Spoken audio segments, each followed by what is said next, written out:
Welcome everyone, this is the Adjunct Success Initiative. My name is Nwenna Kai Gates. I'm a part-time instructor in the English department here at CCP.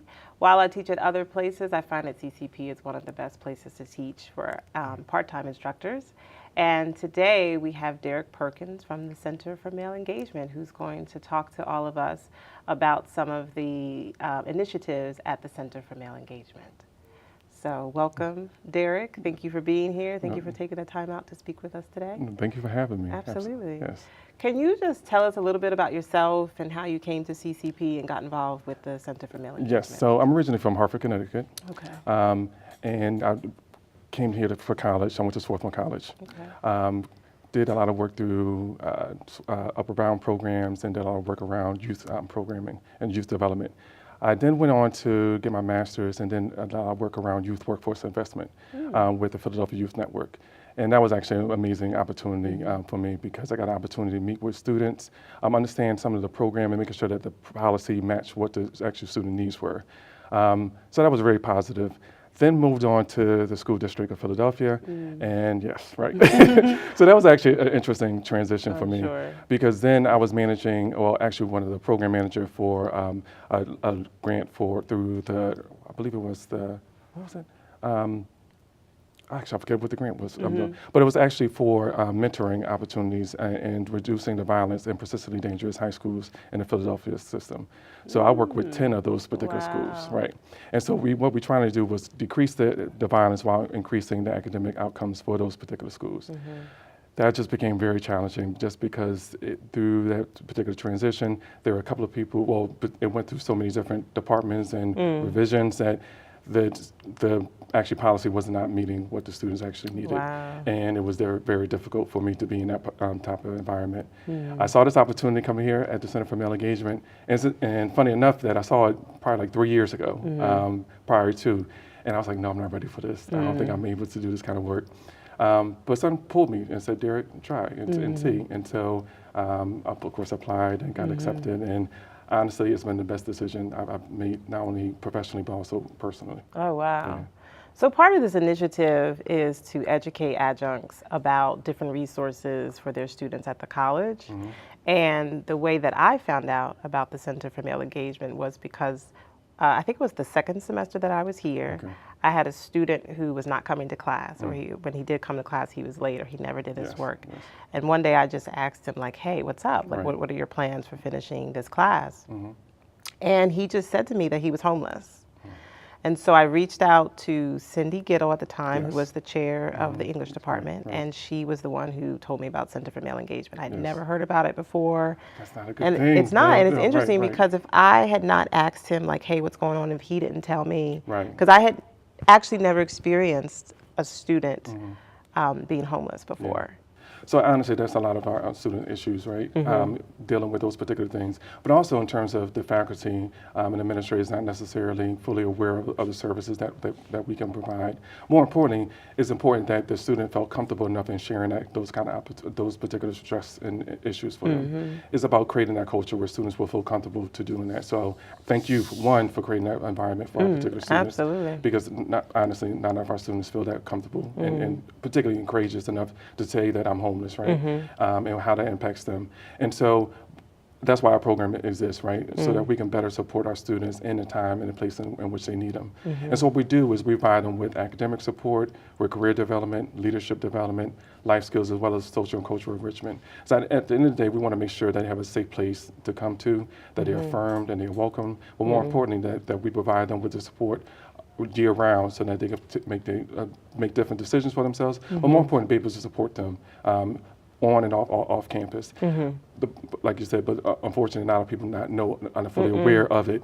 And when they do, it's too late, right? In terms of getting the student the needs that they need in the time and place in which they need them. So how would an adjunct refer students, or what do you think is a good approach for part-timers to tell students about the Center for Male. Yes. So what we do, so we actually have students come in year-round. Majority of our students come in through our summer program. So we have a 4-week summer program, and that's for first-time incoming students. We really want to make sure that they're fully acclimated to the college, understand what some of the programs are available to them, some of the support services that are available to them. We also make sure they have a peer support group as they walk into the school year. And then we kind of make sure that they have everything that they need in terms of transitioning from the summer to the academic year. We also have opportunities for students to come in during the fall and springtime as well. And what we want to do is make sure that professors, if they see any students that are in need, but also any really strong students as well.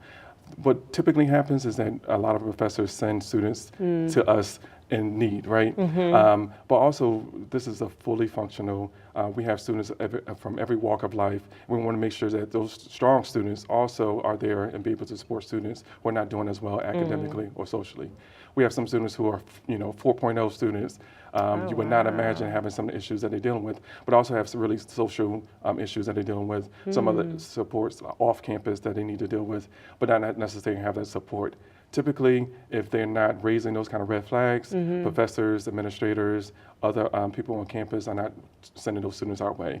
Honestly, those students are just as much as in need as those students who are really struggling. But for our faculty, it's really honestly, in your syllabus, in your conversations with your students, they have to know that you actually care about them. When they know that you care about them, then they will be able to receive some of the information that you provide. And so if they say, Professor, I need some help because of X, Y, and Z, then they feel more comfortable trusting you, right? And then bringing them over to us.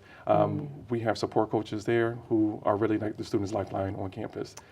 So they support them in every possible way that they can. If not, then they find the resources to be able to do so. But more importantly, we make sure that we create this kind of brotherhood for our particular students, so they know whatever they're dealing with, in this world, right? That they have a safe place to come to, and that we actually care and don't judge them. I think that's really interesting because I did start to put a little bio about the Center for Male Engagement in my syllabus for students. Good. Yeah, because students, they don't know about it. And then, like I said, for a lot of part-time instructors, they don't know about it either. Right. Why do you feel, or how do you feel about, so I've been teaching for 10 years. And even when I was in college many years ago, we didn't have these types of resources. So I guess it's like a two-part question, but how do you measure the effectiveness of the Center for Male Engagement? And then why do you think we need these types of resources now? That's a really good question. So how we measure our performance is really based on two key indicators, and that's retention and academic outcomes. And so we measure ourselves against African American males who are not a part of our program, as well as those students institutional-wide. And that's from fall to fall, fall to spring, and then fall to the following fall. And since we've been in existence, we have actually exceeded those particular expectations. So any students that are part of our program, they've had higher retention rate than African American males who are not a part of our program. At CCP? At CCP. Wow. And institutional-wide, there may be 1 or 2 semesters in which that has not happened. But it's really because we really understand students, really take the time and care to understand our students, right? So when they know that you care about them, they're willing to take different risks in terms of the kind of support that they kind of ask. We don't say that you need support. We're saying that we're reaching out to help you, in time and space that you need them. And then we provide also in terms of the academic support as well. And so that's really around the gatekeeper classes. And so we want to make sure that because within the first 3 semesters, if our students don't do well in the academic, and particularly in the gatekeeper classes, they're not coming back, right? And so we want to make sure that we support them very early on in the process. Even with our summer program. So when students are coming to our summer program, they have an opportunity to retake their placement test. So we provide them with reading, writing, and math. So at the end of the summer program, they retake, and actually some of our students have actually tested directly into college level classes, which saves them not only time and money, but also a sense of pride too, right? To know that at the time when they did take the placement test, maybe they weren't ready, didn't take it seriously, they commit a host of things. They can see their growth. They see their growth, right? But for them, it's actually the belief, right, that I actually belong here, belong in college. I tell our students all the time, you're not a community student, you're a college student. That changes the game, right, for them, so they understand what is expected when they come in. So that's what we kind of evaluate, again, with the retention and the academic outcomes. But also, too, is a lot of the qualitative information that we receive from our students in terms of that kind of personal growth. Okay. Either in terms of their emotional intelligence, the different decisions that they're making. Traditionally, when our students, when they advocate for themselves, particularly if they are struggling in school, struggling in the classroom with a different professor or other things, they vote by not coming back. That's how they advocate for themselves. And what we try to do is support them before they do that, make those kind of decisions. Because we want to know that they are supported and that they have some true advocates here on campus for them. If they're dealing with systems that have, alienated them, have marginalized them, why would the system be any different, right? And so they know that if nothing else, we're going to fight for them, we're going to advocate for them, and at the end of the day, we're always going to provide them not necessarily what they want, but what they need. Yeah. Wow. Go ahead. No, go ahead. And just in terms of the other question, in terms of why we're here, right? We know why we're here, right? Okay. Because of the systems that the students have had to have been dealing with before they got in here. Right. You should not. If 67% of our students are coming here testing at the remedial level, then we know that the school district has failed them up to this particular point. Definitely. If they've been socially promoted, if they've been treated just because of some of the biases that happened in terms of discipline, you being a black man in particular, and how we understand how black men, particularly in school, how they're treated differently in terms of the discipline, those particular issues, how that plays an effect on them, right? When we're talking about that particular piece, but also in terms of the majority of our students are low income. And for some reason, we think that once they graduate from high school, they graduate from poverty. That doesn't exist, right? And so when we were talking earlier about homelessness, that's a huge issue for some of our students. Houselessness in terms of, couch surfing at different places. And some of that happens because of, circumstance, some of that happens because of their life choices. If they're, some dealing with their sexual orientation, those particular things, we've had students being alienated from their homes. If their parents are dealing with, different issues, either from drug abuse or those mental health, not able to take care of themselves, students are finding themselves in those same kind of situations. They're also suffering from one of my students actually checked me on this, and I applauded this particular student, and saying, rather than saying food insecurities, that we really try to make sure that students have full sovereignty, right? And exactly, Explain that. Exactly. So it's about us making sure that every student here on campus, regardless of their circumstance, can able to eat and what that actually looks like, and that we may be able to understand that in the classrooms and how that has that effect. I remember doing a session with some of our students. We had the opportunity to do a diversity dialogue. And with our students had the opportunity just to talk about issues that they're dealing with here on campus. And one of our students, who was a stellar student, high GPA, very active in school, and struggled, one day was struggling in the classroom, but not struggling, I say head was down. And this was going on for a number of days. And his head was down, not because he was being disengaged from the process, it's because he was hungry, right? And that's real for our particular students. But that's a learning moment for us too, as faculty, as administrators, as policymakers and decision makers here on campus, so that we can immediately think that if a student head is not down or a student's behavior has changed, that's because the student doesn't want to be here. The student is dealing with some real life issues, basic skills issues and needs, and that if we're not more sensitive to those particular things, our retention is not going to be what they are, our academic outcomes are not going to be what they are, and more importantly, people are not going to find this as really a community of support as we want to be.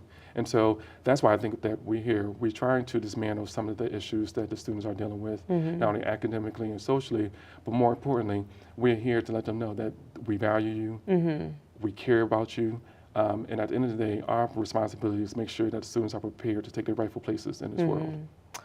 That's so interesting because, again, for part-time instructors who are new, especially to CCP, and new to the community college experience, or maybe just new to teaching college, might not be aware of those issues, because I have students who are asleep as well in class, and because of that experience I had with that student, I don't assume that student is just not paying attention or just is disengaged, but maybe they're hungry, maybe they are suffering from narcolepsy, who knows? Exactly, right. Exactly. So, yeah. And those are the kind of questions that we need to begin to ask ourselves and kind of check our hidden biases in terms of who they think our students are before they walk into the classroom. They're dealing with some real issues. And that we're not sensitive to those particular things, we're actually fulfilling something. We're just kind of self-fulfilling prophecy. If we don't think our students are capable of enough or willing enough or engaged enough, we're going to find reasons or find observations to be able to confirm what we actually believe. Definitely. We need to do better. We need to do better with that. Because our students deserve more, right? And we know that.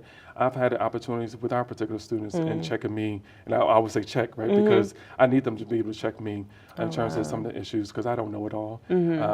I'm a black man here in this particular community. I understand some of the issues that they were dealing with, but my issues are not their issues. Right? My concerns aren't necessarily their concerns. But what I want to make sure that they know is that their concerns, I want to be able to be in a point and place in my space professionally, but also as a program, to making sure that I care about issues that don't impact me. And I think if I do that on an individual level, people begin to model that in terms of other students and see that, and that's how change, like real change, happens. And so I do diversity trainings, I do these particular things because I want people to begin to challenge themselves, to think differently about the students that we serve. And if you don't challenge yourself to be different, then you won't. And like I said, our students deserve so much more. And I think that's the key to help faculty or staff see our students differently. They have to see them. Because we have to challenge all those biases. Exactly. When I have opportunity to see different syllabus and some of the things are said in the syllabus in terms of, particularly around the behavioral particular issues. The language is so critical. So if you say that as a contract, right, and I understand that that's needed to say that this is a contract, then that contract is not negotiable, right? And so if the students are feeling some issues and some of these concerns, but you're saying this is what it is, everything is hard. There's no room for negotiation. How am I going to feel comfortable saying, Professor, I'm dealing with child care issues. I'm dealing with, homeless issues. I'm not homeless right now. I'm dealing with, I live 2 hours away. I have to get up 2 hours up early, 2 hours to travel here. Sometimes the bus is not working. I may not have enough money to come here to travel to school, so that's why I'm not here today. It's not because I don't want to be here. My life circumstances is not that, right? And so I think if we ask ourselves different questions, but provide the space where students can feel comfortable in being able to sharing, I think that's a way that we can kind of challenge these things. And it's not just based on these kind of racial or ethnic or religion or those particular things. It's really based on, I see you as an individual, right? And as an individual, I really care about what's happening. Because if I care about you, you're going to perform better. That's going to help our retention. That's going to help your academic outcomes. That's going to make sure that we have a place to come to every day, right? You have a job. Exactly, right? And so it's not only about the academic support, right? It's about the empathy. And I think sometimes we fall short on that. And what our program is trying to do is incorporate that. And essentially this is what care looks like in practice. I had actually presented a compassion workshop for adjuncts last semester, and we had a whole piece around changing the language in the faculty syllabi. Because I had noticed that a lot of faculty, the language was very punitive, and it was non-negotiable, and people don't realize how those things are huge deterrents for students coming back to class. And particularly, and I also challenge professors too, would they say those same particular things if you were at a different institution, right? Exactly. And so if you come in your first day, you already made a judgment of who you think our students are based on what you say in the syllabus. And if that changes depending on your environment, then that's not on the student, right? That's on us as professors, as administrators, to be able to think differently. And so it's really about me in terms of not changing the culture, it's changing the expectations for who we think our students are. And I think that would inform better our practice. I have two more questions, but was the Center for Male Engagement, did it come out of the mayor's office? Was that an initiative that? No, actually it came, so it started in 2008. That's when the work began, and then our first year was in 2009. And so it was really through the Achieving the Dream program, or actually institute. And so it's really about, this is a consortium of different community colleges, and really on how to reduce the achievement gap. And so what they want to do is what is the data saying? And so as an institution, we're like, look, what is going on here, right? What are the impacts? What are the retention? What are the academic outcomes? And when they did the deep dive, what they found out that African American men in particular had the lowest retention rates in academic outcomes compared to any kind of group. Wow. Right? And that's based on an age group as well. And so as an institution, we said we needed to do better. And so what we wanted to do was do a program that really was designed particularly for African American men. But when we did that, it wasn't about you just kind of boutique program and you know in the basement somewhere. Right. If we wanted to make it as holistic as possible. The first year is really about making sure that we have students come in, right, and making sure that they have a place to come in. But then it's like now they're here, now what, right? Yeah. And so that's when we kind of wrap around all the other services too, just to make this very holistic, intentional, and also kind of culturally responsive. And so it was really about the academic rigor. It was really about the career development pieces, even with the internship, providing students with different internship opportunities. And actually, some of our students have opportunities here through in the multimedia through our particular internship program. We want to do a lot of work around the life skills piece too, how to understand myself, from financial literacy to what it means to be a male in this particular society, to doing emotional intelligence. You know, we want to make sure that students understand who they are in the fullness of who they are, and be able to give themselves permission to be once they recognize and begin to own that. And then also the leadership development piece. We want students to recognize that they're not just a citizen of Philadelphia, they're a citizen of this world, right? You're a global citizen. Yeah. So it's about exposure. It's about you understanding that you can make a change, right? You can make a positive impact, but that can happen unless you understand your worth, right? And your value. Definitely. And then once you understand that, then you could begin to make different choices for yourself.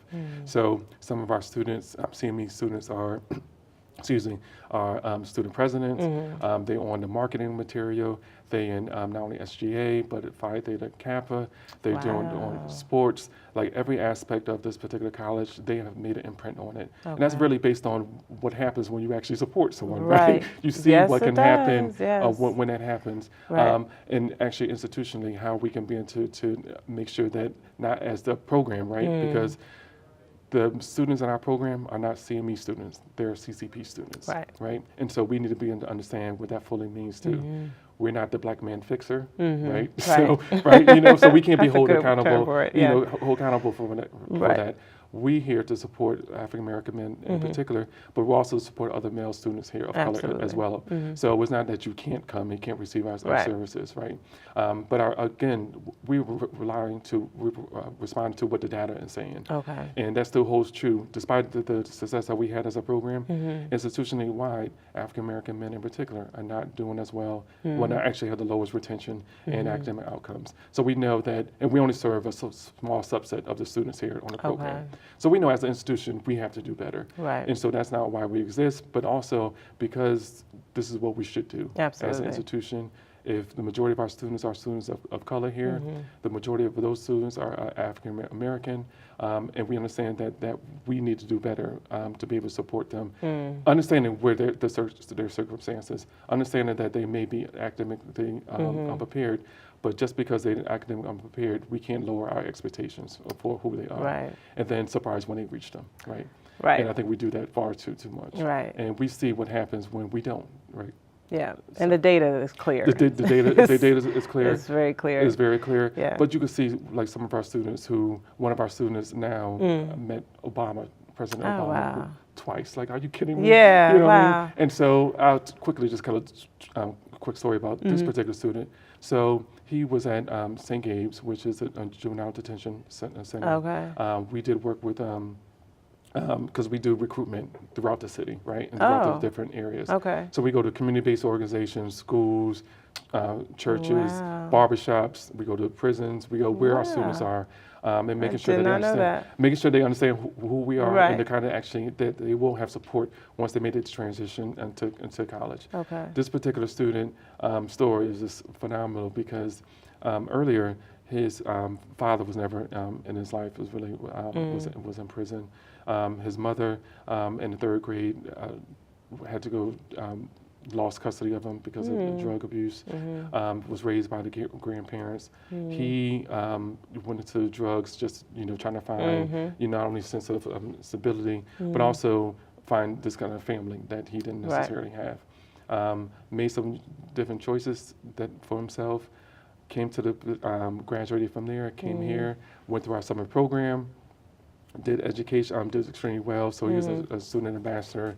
He was very active on campus. And we also do college tours. So we do local as well as out of state. Okay. And in his mind, he was like, I want to go to Howard, right? Oh. So we went to Howard University, Okay. right? I know you, yes, Yes. right. So we went to Howard, and we walking around campus, and he was like, so all of my students call me Boss Man. Okay. If you say Derrick, they don't know who that is. They call me Boss Man, right? And he was like, Boss Man, I can see myself here. Wow. I was like, well, apply. Like Yeah. really a strong student. Right. He was like, I don't think I can make it. Okay. No, you're gonna apply. You will never tell yourself no. Right. Let someone else tell you that, but you won't tell yourself Right. that. So we applied, got into Howard, so we were all excited for him. And you know Howard, so you have a king and queen for different departments. He was voted as the king. Oh, so he went to Howard. So he went to Howard. Oh my gosh. So he was voted the king for my education gosh. department, right? We are actually with our school, so we one of the Philadelphia's version of the My Brother's Keeper initiative. Oh, okay. And so we are the higher education partner for the city. Oh. And so we had an opportunity to nominate a student to meet with President Obama. And I think it was when he did the race and sports on ESPN at North Carolina A&T. This particular student was selected of all the students in the area. gosh. He was selected there. After, like a couple of months later, he was brought back to the White House to do a panel, right? So this is a student with this particular life story, right?